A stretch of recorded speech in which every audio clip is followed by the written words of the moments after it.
When the Internet first began, products and applications were viewed as nothing more than a collection of distinct pages, each with a distinct purpose and set of appropriate components. Nearly every screen would have distinctive characteristics, which led to the design being inconsistent and confusing. Therefore, design systems were introduced. Hello, my name is Max.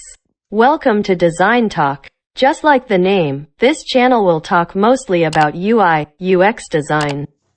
Don't forget to subscribe and turn on the notification to know more about product design. The process of developing a design system can be approached in a variety of ways. One of the approaches for structuring a design system that makes the lives of designers and developers easier and their processes significantly more effective is atomic design. Let me give you guys a quick review of what atoms and all its process are. All matter is composed primarily of atoms. Each chemical element has unique features that cannot be further subdivided without losing their significance. Groups of two or more atoms bound together by chemical bonds are called molecules. These atom-atom pairings become more real and functional than individual atoms and develop their own special features. Organisms are collections of molecules that work as a single entity. A process called atomic design uses 5 separate steps to develop interface design systems in a more methodical and hierarchical way. 1. Atom. If atoms are the fundamental building components of matter, then the atoms of our interfaces are the fundamental building blocks that constitute all of our user interfaces. These atoms contain fundamental HTML components such as form labels, inputs, buttons, and others that cannot be broken down any further without losing functionality. 2. Molecules.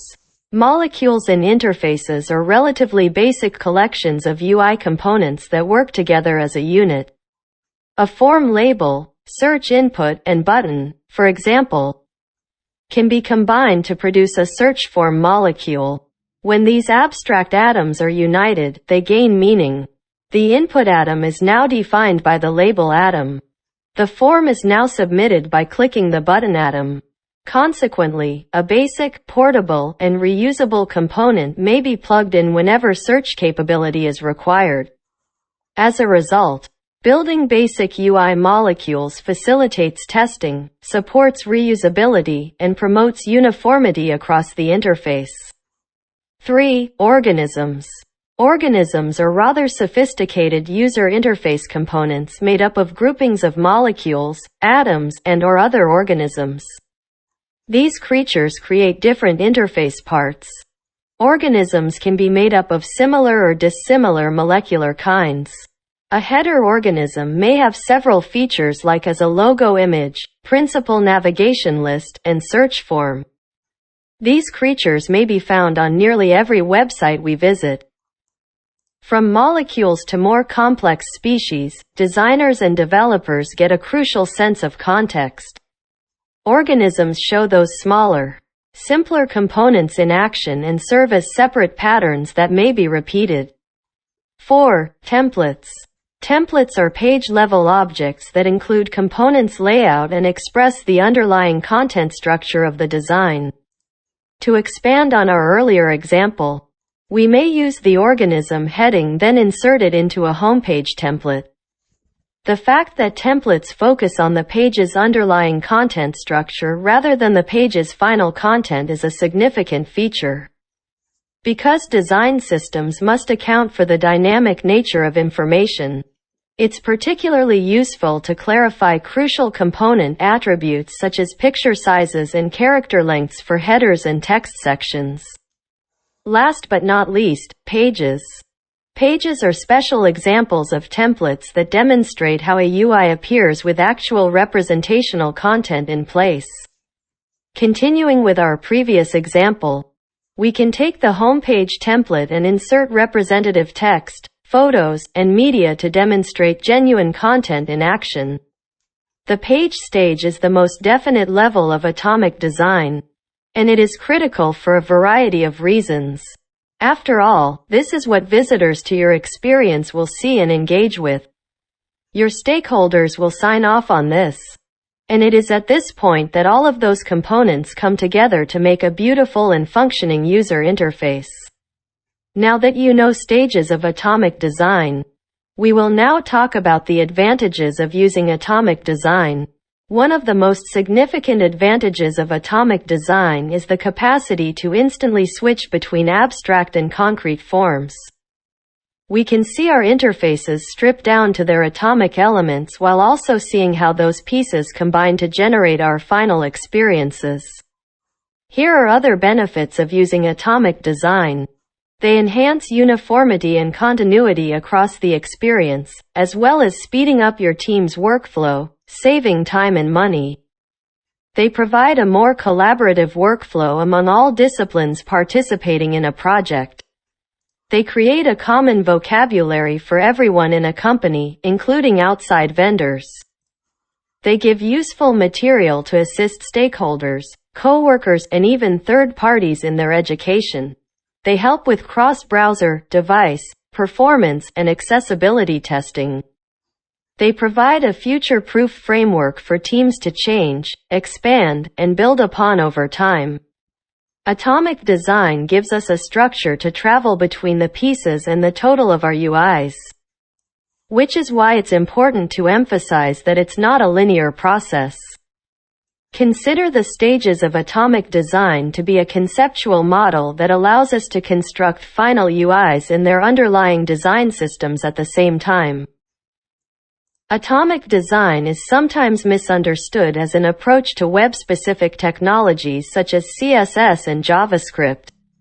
In reality, atomic design has nothing to do with web-specific topics like CSS or JavaScript architecture. Atomic design is concerned with the creation of user interface design systems, regardless of the technology employed to produce them. Take for example, are you developing an e-commerce website? Site search, a shopping cart table, a placeholder product detail page, the home page, and checkout pages may all be configured. Developing an online service? Begin by labeling the sign-up and login forms, as well as the lost password flow and dashboard. Most websites will also include a header, footer, and main content section. After you finish creating the design system, you will need to collaborate with different divisions. Let's take a brief look at how to develop design direction across disciplines, to build fundamental information architecture and certain predicted UI patterns. UX designers might generate lo-fi drawings. Visual designers may gather the aesthetic values of the team, then develop style tiles and element collages to explore early design ideas. Front-end developers may create project dependencies, stub out basic templates, and define structural markup for patterns that the team expects to use throughout the project. The next important thing you need to do after finishing the design system and collaborating is to maintain the design system. To create a design system that can be maintained, you should make your design system official by dedicating actual time, money, and resources to it. Make it adaptive by anticipating change and developing a clear governance strategy. Make it maintainable by pursuing the Holy Grail and making modifications to the design system simple to deploy and convey. Make it cross-disciplinary by making your pattern library a gathering place for the whole organization. Make it approachable by creating an appealing, simple-to-use style guide with associated documentation. Make it visible through discussing change, advocating the design system, and making it available to the general public. Include brand, voice and tone, code, design concepts, and writing rules to make it bigger. Make it agnostic by labeling patterns based on structure rather than context or content. Make it more contextual by illustrating what patterns make up a certain pattern and where each pattern is employed. Make it last by establishing a firm foundation on which to build for many years. So, that's all about atomic design. It's important to bear in mind that atomic design itself is not a design system. It's a method to create design system. What do you guys think? Do you have another way to create design system? What kind of design system is your favorite? Let me know in the comment section down below. In the next video, we will talk about design sprint. Please give this video a thumbs up if you enjoy it. See you in the next video and take care.